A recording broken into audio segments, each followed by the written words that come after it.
following program, NORML Show Live, is intended for responsible adults only. We advocate for the repeal of marijuana prohibition for adults. We discuss the science, culture, and controversy about America's marijuana laws. We do not advocate or encourage any illegal activity and advise all listeners to learn their state and federal marijuana laws by visiting norml.org, NORML.org. Opinions and claims made by guests and advertisers of NORML Show Live are their own and do not necessarily reflect the philosophy and policies of NORML. Listener discretion is advised. You take a seed, you plant it, you grow it, you dry it, you roll it, you smoke it. You take a seed, you plant it, you grow it, you dry it, you roll it, you smoke it, and it goes down smooth. Hey! Spanning the continent to bring you the truth about cannabis and marijuana law reform. I smoke pot and I like it a lot. From the promise of legalization. And I think we need to make it decriminalize our marijuana laws. To the agony of prohibition. One major responsibility is to encourage people to use less drugs. The National Organization for the Reform of Marijuana Laws presents NORML Show Live, Marijuana Nation. Now, here's your host, NORML's outreach coordinator, Radical Russ Belville. Good afternoon, tokers and tokettes. It is Thursday, March 31st, 2011, and it's got to be 420 somewhere in the world. Also want to wish a happy birthday to two people who were profoundly influential in my life as a human being and as a drug law reformer, and that would be my father, John Byron Belville, who turned 69 today. Happy birthday to the Rockin' Johnny B. And to Madeline Martinez, who turns 29 today. Or 39. Happy birthday. Something like that. But happy birthday to Madeline as well. And good luck to everybody who has a birthday today and everybody listening to the show. Welcome to the show. We got plenty to cover today. Joining us, of course, in the studio is Ganja John, the engineer. What's up, Russ? Just chilling. And I know this is your last day here. Tomorrow you're gone. Yeah, no, last day this week, yeah. Last day this week, of course. Not gone forever. Calm down, No. Calm down, everybody. No, off to the Medical Cannabis Cup. Yeah. When do you fly out? 11 a.m. tomorrow. Wow. Yeah. So you can be landing there early in the afternoon and have something like 3. Yeah, like that. Plenty of stuff to do. Be careful. John Doe from John Doe Radio was tweeting out how mile-high sickness is a real thing. Yes. With the altitude, being up there a mile high. Drink lots of water. So I told him I'm not stepping up a single stair while I'm there. all escalators, man. Yeah, all escalators. I'll tell you that we were at that Denver KushCon there in Denver, and it was on the second floor of the really? Expo Center. And yeah, it was noticeable going back and forth to the parking lot, that's for sure. Normally we'd be introducing Cannabis Carrie from our virtual studio in Astoria. She's off right now. She's actually on her way here. She'll be here later today, and then she'll be in the studio tomorrow for the show. So I got in touch with my feminine side last night and listened to women's radio that she hosted on Coast Radio. Yeah. On Coast Radio, coastradio.org at KMUN up there in Astoria. That's great. Yeah, she does a great folk show too that we often listen to. So we'll see you tomorrow, Carrie. Coming up on today's show, we've got Groovin' Thursday from the aforementioned John Doe Radio. He's got Donnie Cross and Mystic Roots with some tunes for us today, Sweet Sensimilia. And then I'm going to do a double shot here. We got a radical rant at 1:30. I'm going to take a look at this Washington medical marijuana bill that legislates dispensaries and a registry system, give you my thoughts on that. And then at the end of the show, we got some video from Cannabob, some reefer madness that I'm calling Gateway Gill, Buffalo's Buffalo. And there's a little shout out to my grammatic oddity friends there. Yes, Gateway Gill, Buffalo's Buffalo. We'll get to that at the end of the show. And of course, hemp headlines coming up. We'll talk about a Montana man facing life in prison for 3 grams. We'll talk about cops in New York donning protective gear to protect from a medical marijuana grow house, and a weird story about the Arkansas Medical Marijuana Initiative. All that and more coming up on NORML Show Live.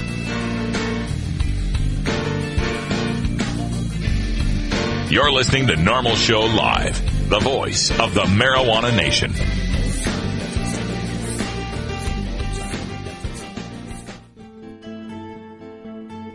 In today's busy world, we're inundated by advertising for all types of pharmaceuticals that come with a laundry list of potential side effects. Shouldn't you have better medical choices? Natural alternatives to pills pushed by Big Pharma? At Alternative Medical Choices, you could choose natural, safe, and effective alternative therapies that are right for your budget without nasty side effects. Cannabis, or marijuana, has been a legal medicine in the Pacific Northwest since 1998. Our doctors will help determine your qualifications for a medical marijuana recommendation in Oregon, no matter where you live. Our massage therapists will ease your aches and stress with soothing hemp seed oil or cannabis-infused massage salves. We also offer acupuncture, Reiki, and other alternative health therapies. Call Alternative Medical Choices in Portland, Oregon at 503-288-5579 or visit our website at www.altmedchoices.com. We specialize in out-of-state recommendations. That's www.altmedchoices.com or call 503-288-5579. NORML National Conference 2011, Denver, Colorado, April 21st through 23rd. I'm not a crook. When President Nixon declared war on marijuana smokers, NORML was founded by a young lawyer named Keith Stroup. And now, in our 40th year, NORML is coming of age as states begin discussing outright marijuana legalization. Entirely legitimate topic for debate. Join us in Denver, Colorado, the day after 420 for our 40th annual national conference. You'll learn about marijuana law, cannabis science, and the grassroots activism necessary to end prohibition. Set in the Mile High City, America's cannabis capital. Special guests include medical marijuana pioneer and Harvard emeritus Dr. Lester Grinspoon, U.S. Congressman Jared Polis, and NORML founder Keith Stroup. NORML National Conference 2011, coming of age in Denver, Colorado, April 21st through 23rd. It's the true Rocky Mountain High.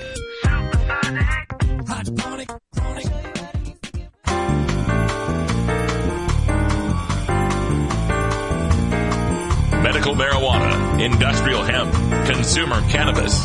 It's time for this week's NORML News with Cannabis Carrie.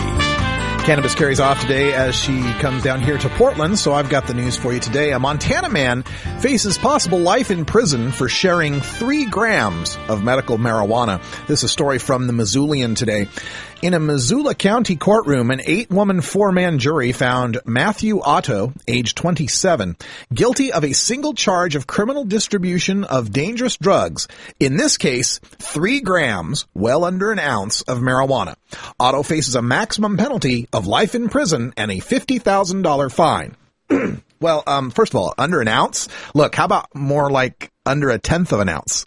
About a tenth of an ounce, actually.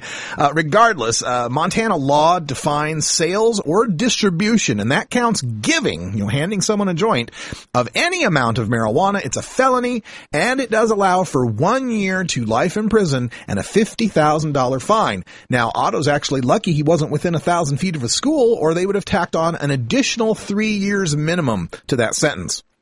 Now, again, from the Missoulian, Otto stood accused of sharing a bowl of his medical marijuana with 2 friends in a car traveling down Reserve Street, where the trio passed a Missoula County sheriff's detective on his way home from work last November. How many times do I have to tell you people not to smoke pot in your freaking car? Even if parked, but especially if moving. Again, from Missoulian here.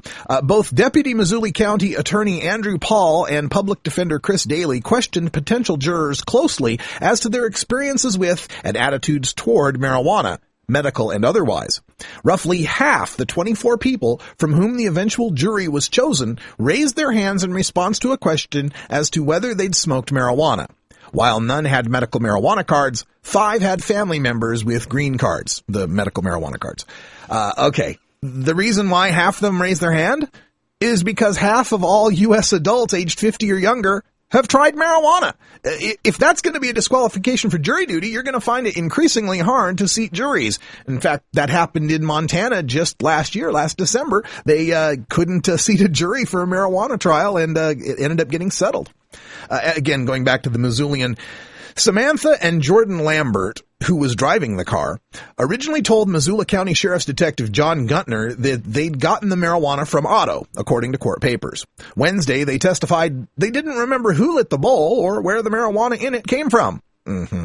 Daly repeatedly pointed out that neither of the Lamberts was charged with possessing or distributing marijuana, even though the bowl was shared among the trio. Jordan Lambert testified, quote, "The detective told me if I was honest with him about taking a hit off the pipe, I would not be in trouble," end quote. Missoula County Sheriff's Detective John Guntner testified that as a narcotics investigator, he felt it was more important to home in on the source of the drug. Okay, so this terribly dangerous 3 grams of medical marijuana that Otto distributed to Jordan Lambert wasn't so dangerous that we needed to charge the pot-smoking non-medical marijuana patient driving the car. It was more important to home in on the legit medical marijuana patient who was the source of the drug. Look, Otto did not hold a gun to Lambert's head and force him to take hits while driving by an off-duty sheriff. Lambert made the choice to endanger other drivers on the road, but the police feel the real danger is the patient medicating in the back seat. He needs to go to prison for life. Continuing with the story, Sheriff's Deputy Bill Burt, who questioned Otto while Guntner was talking with the Lamberts, videotaped that encounter. On the tape, Otto told Burt that he had used medical marijuana, he had a medical marijuana card, and that he used cannabis for back and knee pain. "I've got all kinds of pain from carrying all this equipment." Burt replied, "My point is, you're doing it for the recreation." How do you know that, Deputy Burt? Living with chronic pain is just that. It's chronic. It exists at all times. Just because Otto shared a bowl with 2 healthy people who may have been using it recreationally doesn't mean that he himself was using it recreationally and not medically. Again, from the Missoulian, "The point," Paul said after the trial, Paul being the defender's public defender, Paul said after the trial was that Otto's legal medical marijuana became illegal the minute he gave it to someone else. District Court Judge Dusty Deschamps reminded jurors as they began 3.5 hours of deliberations that marijuana is classified as a dangerous drug and that the amount of marijuana is immaterial. So 3 grams, 1/10 of an ounce. Let this be a lesson to you patients out there, because that pipe on your lips is medicine, but if you pass that pipe to your healthy friend's lips, it's suddenly a dangerous drug, and you're no longer a patient. In fact, here in Oregon, the mere sight of your medicine in public transforms it into a dangerous drug, and you from a patient to a criminal. I mean, you can carry around 1.5 pounds on you, but if anyone can see even a single stem or a flake of it, it only takes 29 grams to turn you into a felon, even with your medical marijuana card. Now, Otto was unwise in sharing his bowl with the driver of a moving car, but that driver really deserves a little more punishment than Otto would, and neither of them deserve anything remotely close to life in prison and a $50,000 fine. Oh, and another lesson for patients: hire a real lawyer. Don't depend on the public defender. Now, while that's going on in Montana, while they're bringing this guy up, medical marijuana patient on distribution of 3 grams of a dangerous drug and facing $50,000 fine and a possible life in prison, definitely a year, but possible life in prison. While that's going on, the Montana House recently passed a bill to increase penalties for sexual assaults. This is from KAJ18 TV. Currently, a person convicted of sexual assault is fined up to $500 and can be imprisoned for up to 6 months. But under Senator Taylor Brown's bills, the penalties will double for a second-time offender, then increase to $10,000 and 5 years in prison for a third offense. You got that? If we catch you for the 3rd time sexually assaulting someone, we could put you in prison for 5 whole years. But if you pass someone a bowl of your medical marijuana, we could put you in prison for life. Because in Montana, people like Missoula County Sheriff's Detective John Guntner and Deputy Missoula County Attorney Andrew Paul have their priorities in order. All right, maybe lighten the mood a little bit with this next story. This one comes out of New York State. And when I'm doing the news and I'm going through the Google News feed, I have a Google News feed that finds the word marijuana, and it brings me every single news story that comes up about marijuana. And I have to pass by all the, they busted 20 pounds here, they busted 80 pounds here, they got 6 plants here, they got 12 plants here, because there's just so many of them. And really, when you classify it, it's not really news. It's such a commonplace occurrence for people to get busted that you can't consider it news for every single story of everyone who gets busted, sad as those stories are. But then every now and then I catch a headline like this one I got from The Gothamist. To avoid getting high, pot-busting cops wore protective gear. So how much was yesterday's huge pot bust worth on the streets? According to the DEA, the haul of 3 tons of dope from 6,000 to 7,000 plants is worth about $10 million, which makes it the largest bust of an indoor marijuana growing operation in New York State history. The Sullivan County Sheriff's Office discovered the grow houses after approaching an SUV that reeked of reefer on Tuesday. Quote, "These guys stank. It was coming out of their pores," one investigator said before hammering the point home. "They stunk out loud. They were very pungent," end quote. Once the plants were discovered, quote, "DEA agents, NYPD cops, and members of the Sullivan County Sheriff's Office wore protective gear to avoid getting contact highs from the veritable forest," end quote, according to the New York Post. Full-on hazmat protective gear to avoid the contact high of walking through a forest of live marijuana plants. Now, look, folks, this notion of a contact high is a myth, okay? In order to get high, the amount of active THC in your bloodstream has to spike. Just numbers, right? And that THC passes the blood-brain barrier and you get that euphoria that we call a high. Now, normally when we talk about contact high, someone's talking about it in the context of someone, hotboxing a room, right? They're in a room and they've got a non-smoker with them and they're exhaling so much cannabis smoke that the non-smoker inhales enough secondhand cannabis smoke to experience a high. Now, this is really not possible because the people who were exhaling that smoke have already absorbed the THC from it within 3 seconds of inhalation, right? There's no way to get a contact high unless now I'll give you a possibility.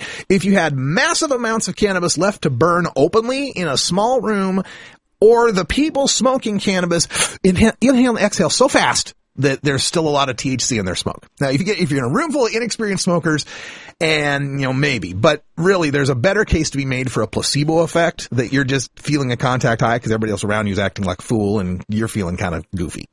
Now, another context for the contact high would be the cops, burning a big pile of seized cannabis. But again, for that, they need to be standing really close to the pile and really close to thick smoke, so it's not getting diluted by all the air around. And they'd have to, stand there for a while. And that's not what we're talking about here. We're talking about cops going in and seizing live plants. Right? Now, we're supposed to believe that the buds are exhaling THC in the cops' faces and getting them high.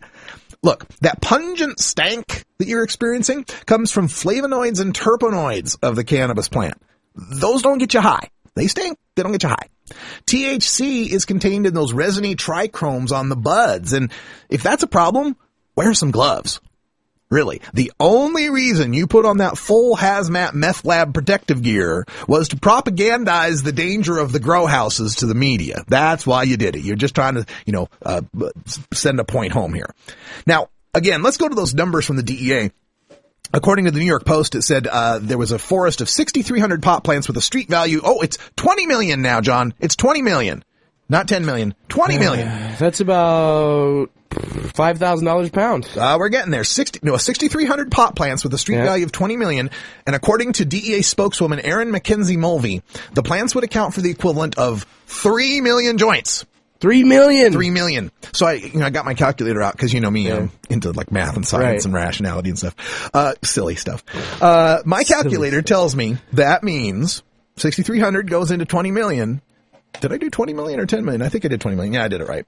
That a pot plant's worth $3,175 in New York. Really? $3,000. A pot plant's worth $3,000. $3,175. Yeah. And of course, when they say they see 6,300 pot plants, we don't know how many of them are seedlings. Right. We don't know how many are veg, right? But 6,300, they're all worth $3,000.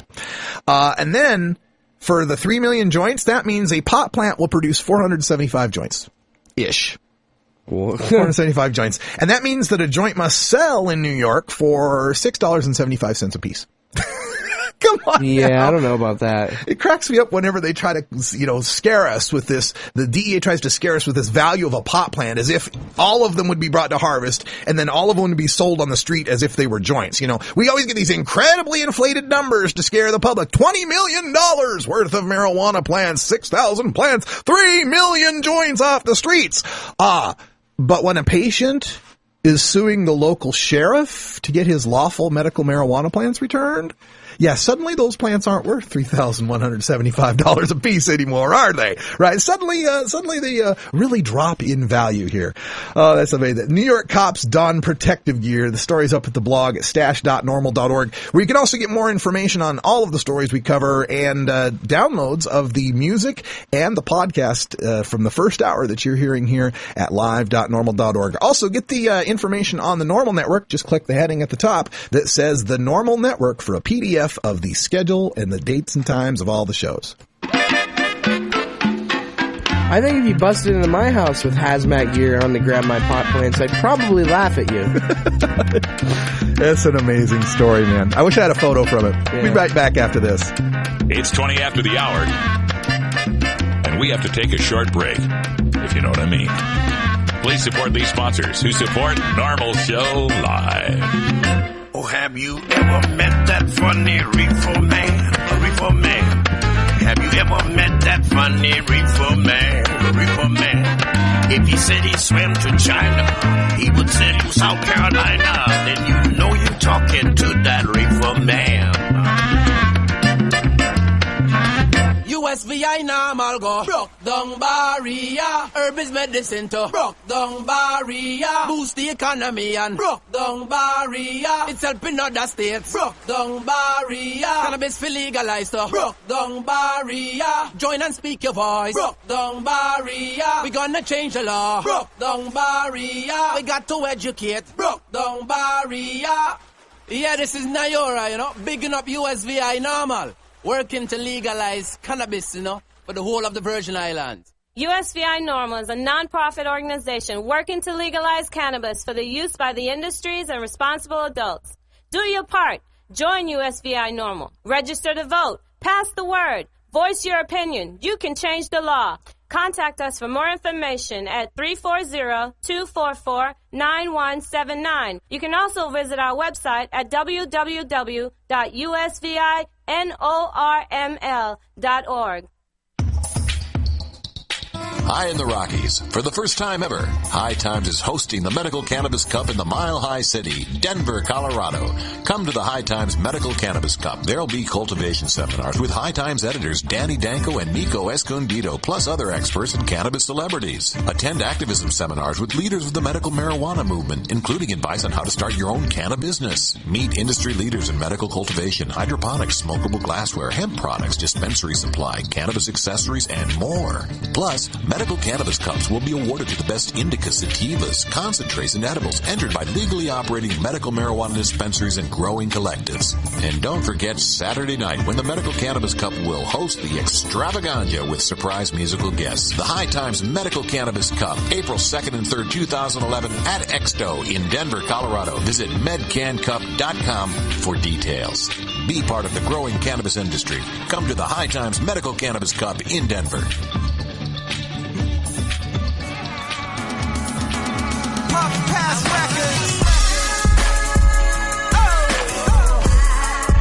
It's time for your daily Toker Tunes, the best in 420 friendly music from all genres that uplifts, entertains, and informs the public. Today we bring you tunes for Groovin' Thursday. Our salute to all the dopest beats and killer rhymes that we find in the best of rap, hip-hop, soul, R&B, and funk. Brought to you by the John Doe Radio Show in Denver, Colorado. Accurate and informative marijuana reform news and entertainment. Available on the THC Media Network and JohnDoeRadio.com. If you'd like to submit your song to be played on Normal Show Live, send it to us at stash@normal.org. Now here's some more great independent marijuana music for today's Daily Toker Tunes.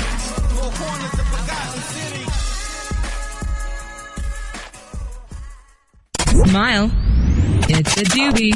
John Doe. Groovin' Thursday on Normal Show Live. I am John Doe. Thank you very much for joining us. I am looking forward to catching all of y'all in town for this weekend's Cannabis Cup or for the Normal National Convention coming up later on this month. It is going to be fantastic good times. Speaking of good times, in the background, Kid Cudi. You can hear that do.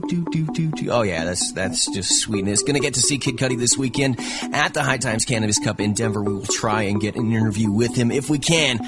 We'll bring it to you live on John Doe Radio on the Normal Network, live.normal.org. Serving up today to you I am. It is Mystic Roots. Hey, how you like that? I made that sentence from nothing into something. Serving up an original style bass in reggae, hip-hop, and dancehall with overtones of rock, funk, and ska, a Mystic Roots band live concert guarantees not just music for your ears, but also a high-energy show and powerful experience you'll never forget. This Chico-born, now San Diego-based group brings a brand new sound while embracing the nature of roots reggae wholeheartedly and performing it with smooth vocals and harmonies, energetic freestyles, and beatboxing all over a solid groove.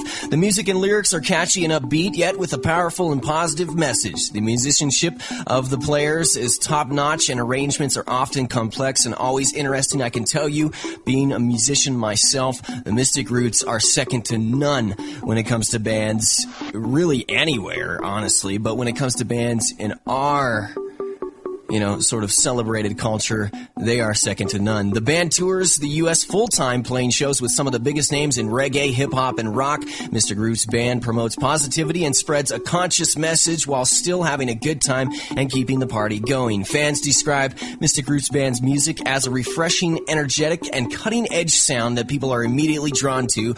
As a result, Mystic Roots Band has developed an ever-growing legion of loyal fans. This fan base exists not only in the United States, they are huge in Canada, Mexico, Europe, Latin America, Australia, all over.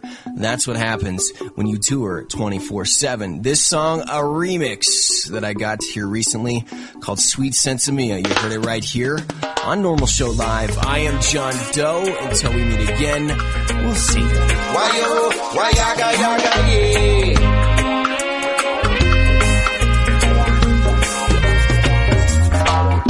Sweet Sensimilla, burning in the night. Sweet Sensimilla, yeah, gonna make ya feel right. Word. Sweet Sensimilla, burning in the night.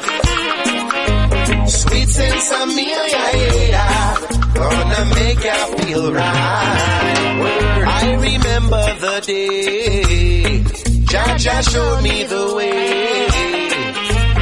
Irie meditation, it is the only way. So don't you abuse it, yeah. Its resources a must. Just build a split and pass it to us, yeah. Sweet Sensimilla, burning in the night. Sweet Sensimilla, yeah, gonna make ya feel right. Word. Sweet Sensimilla, burning in the club. Sweet Sensimilla, yeah, gonna make ya feel love. Word. I just woke up, I've got 14 hours to go. Lord knows I won't waste my day on heroin or blow. No, Cali herb, can you feel its effects? We smoke Cali herb, give thanks and praise for Jah most majestic gift. Yo, I stand up on top of my mystic sound and burning me ganja pipe. Chico cops come and tell me that's not right. I just keep burning and I pass it with delight. And then them come and then them look on me bald head and them say, hey Mr. Baldhead, where you come from? You must have two stick of sensei under your tongue. No officer Lord, you must be mad. He only smokes cigarettes, strictly swag. But I man cool dog smoke the good sensei. I sitting on top of my mystic sound with my mystic posse. And then me light it in a bong. Smoke up on the crown, I feel it in my lungs. My mind and body strong. Oh, whoa. Sing, whoa. One, whoa.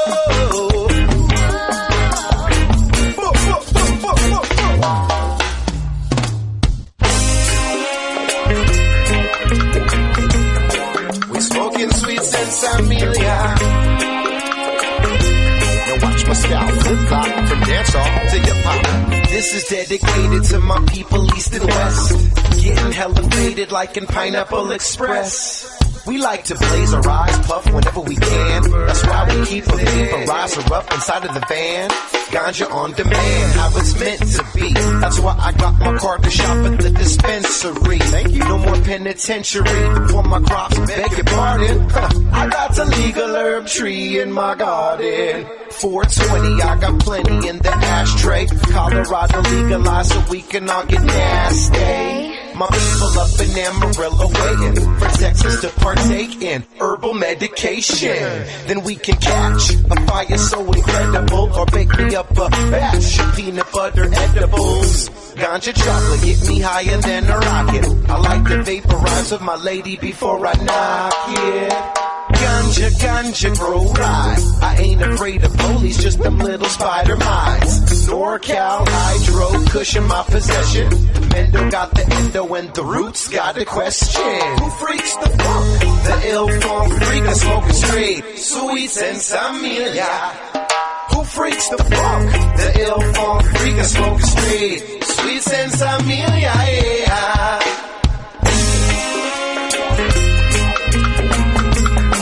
We're smoking sweet Sensamilia. Vapor Brothers in the place. You want a copy of that song for your iPod? Check out the Daily Toker Tunes at the Stash blog by surfing to stash.normal.org and choosing Media and then Toker Tunes from the main menu. Starfish Designs, makers of the original Gandalf. I'm Radical Russ, and when I want to relax, I always have my 17-inch long original Gandalf from Starfish Designs nearby. The hand-blown borosilicate glass is strong and easy to clean, and the design is sleek and sophisticated. Starfish Designs are available from Bend, Oregon at a glass retailer near you. For locations, call 541-788-GLASS. That's 541-788-4527. As High Times Senior Cultivation Editor, I'm often called into the field and asked to sample or even identify exotic strains of marijuana in their natural habitat. Now, for the first time, I've compiled more than 120 of my favorite strains into this single field guide designed to fit into your pocket as you travel the world in search of your favorite plant. From a friend's closet grow room to the wilds of Northern California, this single guide covers all of today's best-known strains, plus heirlooms and throwbacks, including High Times quality photos and information on each variety's genetic heritage and growing characteristics, plus my personal notes on aroma, flavor, and potency. So this is Danny Danko, author of the official High Times Field Guide to Marijuana Strains, wishing you good times and great ganja. You want answers? I'm as mad as hell, and I'm not going to take this anymore. You want answers? You have offended my family. I think I'm entitled. You want answers? I want the truth. And you have offended the Shaolin Temple. You can't handle the truth. Surely you can't be serious. I am serious. And don't call me Shirley. Radical Plant. All right, I want to take a chance to look just north of me here in the Pacific Northwest to Washington State, where medical marijuana has been legal since 1998. But unlike every other medical marijuana state, Washington has no medical marijuana card registry. Now, most states have a mandatory registry, like down here in Oregon, and a couple of states, like California and Colorado, have a voluntary registry where you can get a registry card that protects you from arrest. Washington State has no such thing. It depends on the written recommendation or just the recommendation of a physician, but this has led to many patients being arrested in Washington State. Now, also, Washington never made a provision for patients to legally acquire medicine. So in that niche there, a system of questionably legal dispensaries have appeared. A bill to address these issues has passed the Washington State Senate and is now being heard in the House Ways and Means Committee.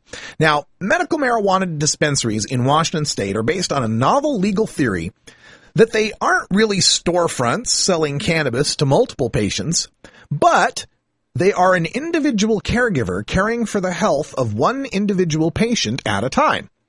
Now, Some lawmakers and police think it is ludicrous that someone is a total stranger's caregiver from the moment they approach a counter through the 90 seconds it takes for a transaction, and then they're no longer the caregiver as the next stranger approaches and becomes the single patient for that store counter caregiver. Some people, have a problem with that. And before we go much further, I better give you full disclosure because I might be a little bit biased on this issue.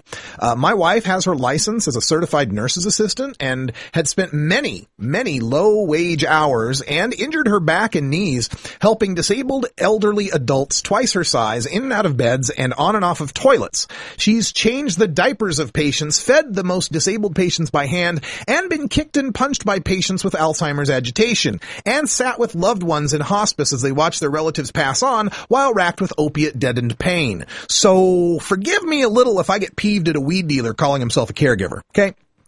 All right, now, the Washington medical marijuana law says, this is from Chapter 69.51a of the RCW, purpose and intent.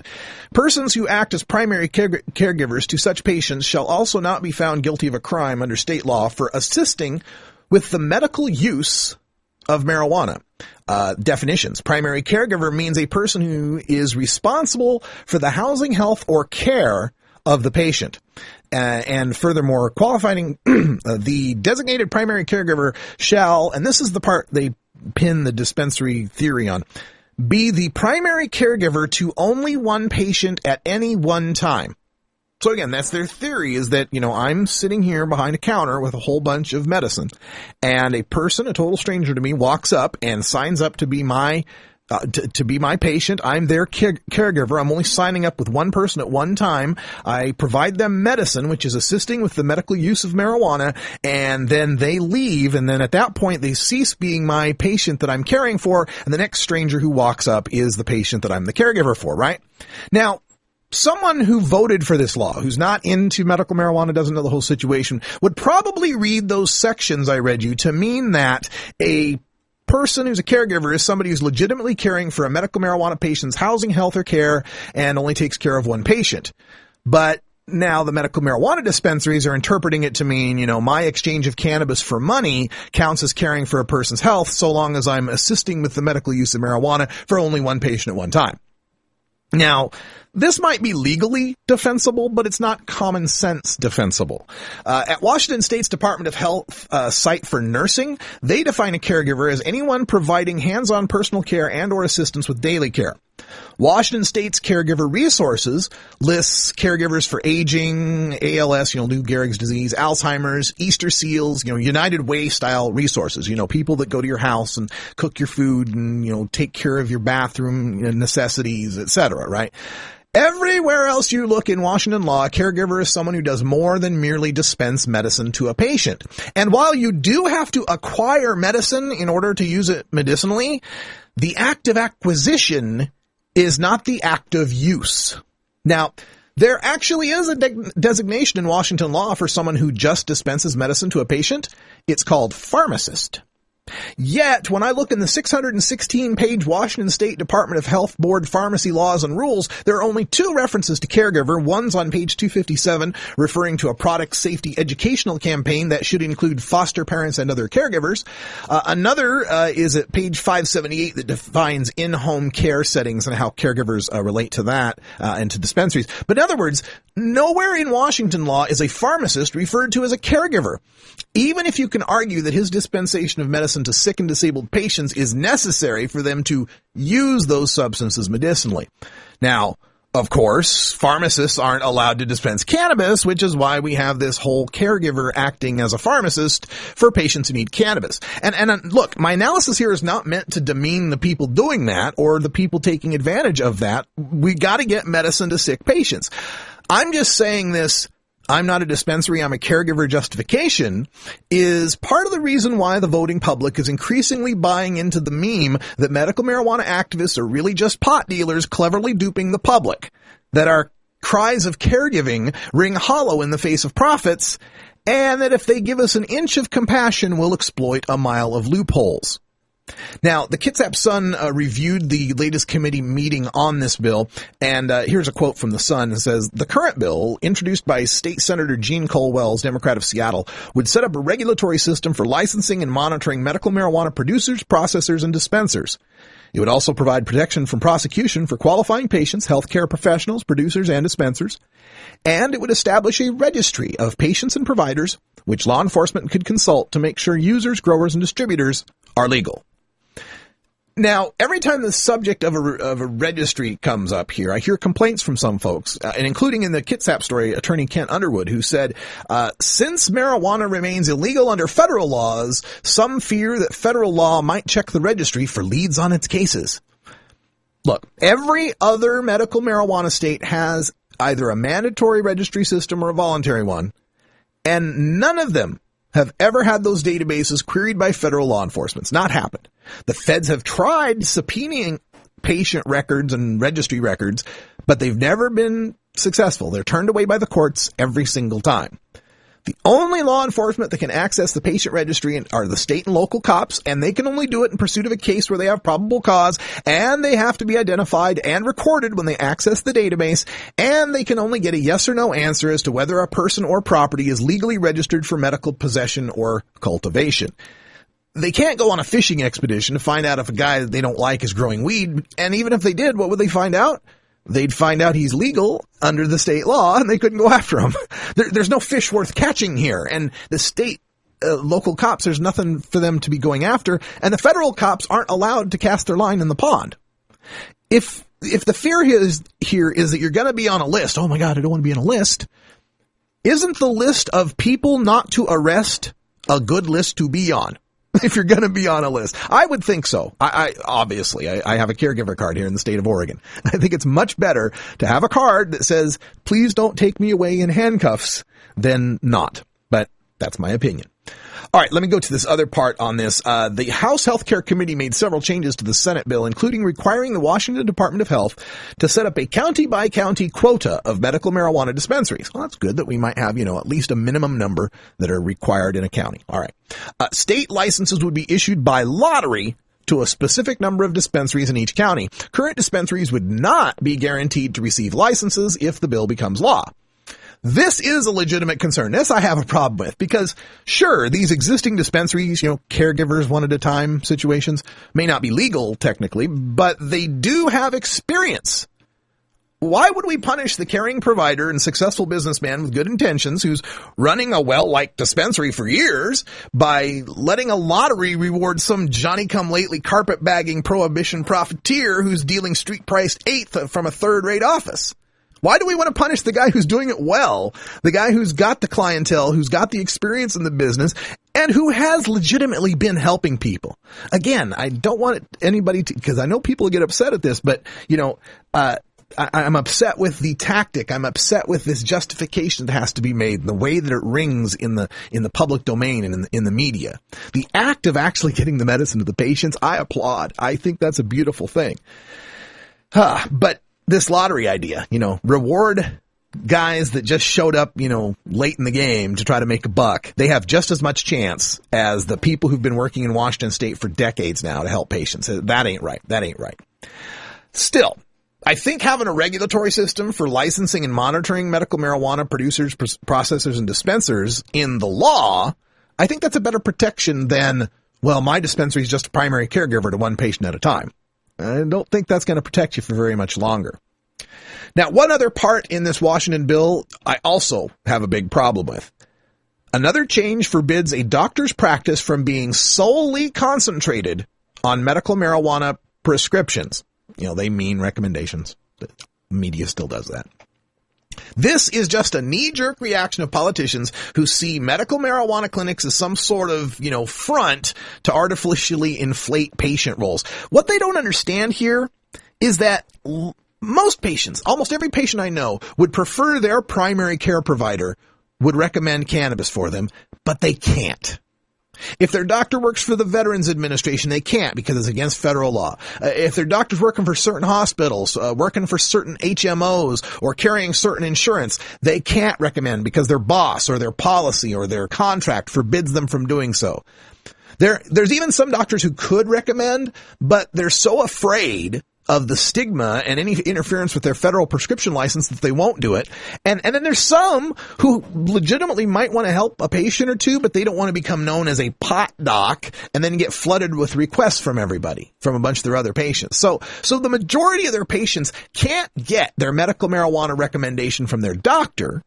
So they go to the additional trouble of gathering up all their medical records, in most cases for the past 3 years, and then they take them to a medical marijuana clinic where they have another doctor, a specialist who understands medical marijuana, review all those records and make sure they qualify. This isn't California where they can walk into any old doctor tent and, say they have anxiety and walk out with a recommendation. This doctor, this specialist in these, medical marijuana specialty clinics, they have to review these records and they have to qualify under very stringent conditions, right? And then basically what we're saying here is that any patient who's going to one of these specialty clinics has essentially been recommended by 2 doctors.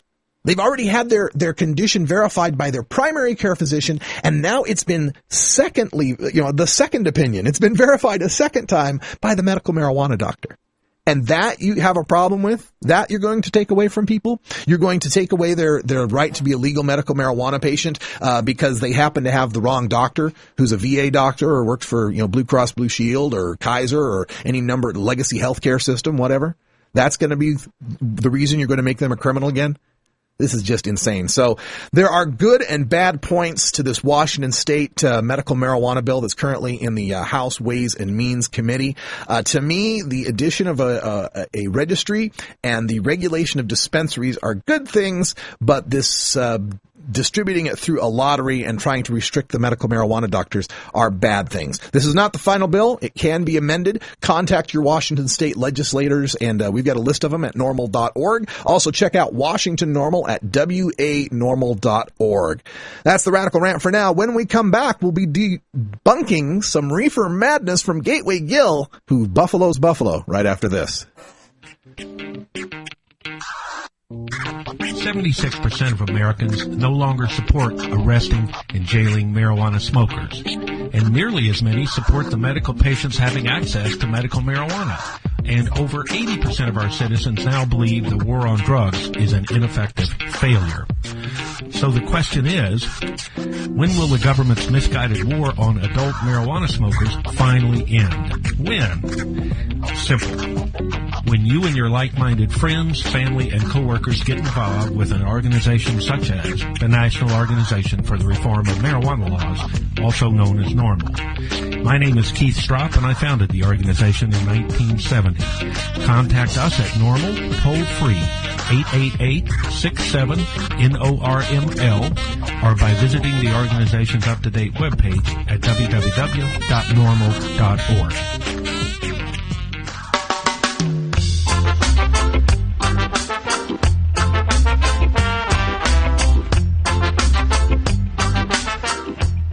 Want to legalize marijuana? Prove it. Join NORML today at NORML.org, and your donation will help us spread the growing truth about cannabis. Free speech ain't free, Free the ganja tree, it's the healing of the nation. Free the Cali weed, good for meditation. Free the pot smokers, they're in a delight. Lighting up the chalice, they keep no malice. Free the marijuana, come say, free the marijuana. Hear me say, free the marijuana. Come say, free the marijuana. Legalize it. This is NORML Show Live. We're locking up people that take a couple of puffs of marijuana, and the next thing you know, they got 10 years. They've got mandatory sentences, and these judges just say, they throw up their hands and say, nothing we can do. There's mandatory sentences. We've got to take a look at what we're considering crimes. When the Reverend Pat Robertson from television's The 700 Club criminalizing marijuana, criminalizing the possession of a few ounces of pot and that kind of thing. I mean, it's just makes more sense on the marijuana issue than the president, the Congress, and the Supreme Court. It's costing us a fortune, and it's ruining young people. The young people go into prisons, they come out, they go in as youths, and they come out as hardened criminals, and it's not a good thing. You know we're winning.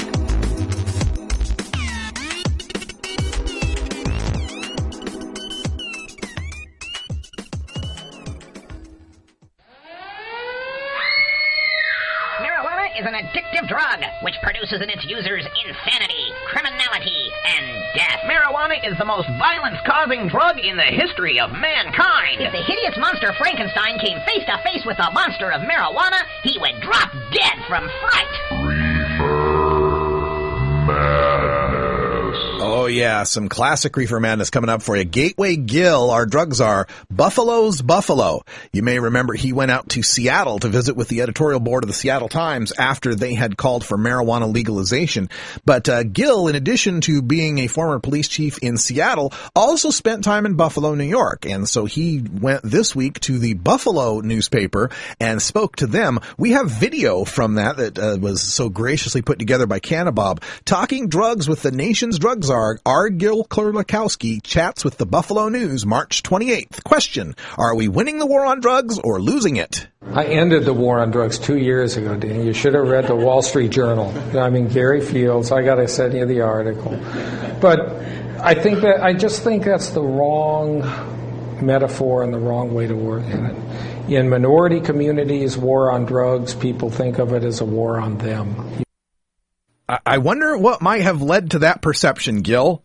Could it be the arresting of minority individuals in these neighborhoods for drugs? The war on drugs was over 2 years ago, John. Did you realize? 2 years ago. What? Yeah, no more war on drugs. Those 1.7 million people that have been arrested for cannabis since those 2 years? Yeah. Illusion. Oh. All fake. The war on drugs is over. Really? All right, let's go back to Gateway Gill. You can say, gee, it's a war on a product, it's a war... I don't think it does it. It also kind of tells you that this is a win-lose situation and what's the end game and on and on. So basically what he's saying here is calling it the war on drugs implies that at the end there will be a victor and there will be a surrender and there will no longer be a war. What he's telling you here is that we can't call it war on drugs because we don't intend it to ever end. And I think if we look at it as a public health problem and a public safety problem, will have much greater effect. I mean, we recognize that addiction is a disease, and addiction can be treated.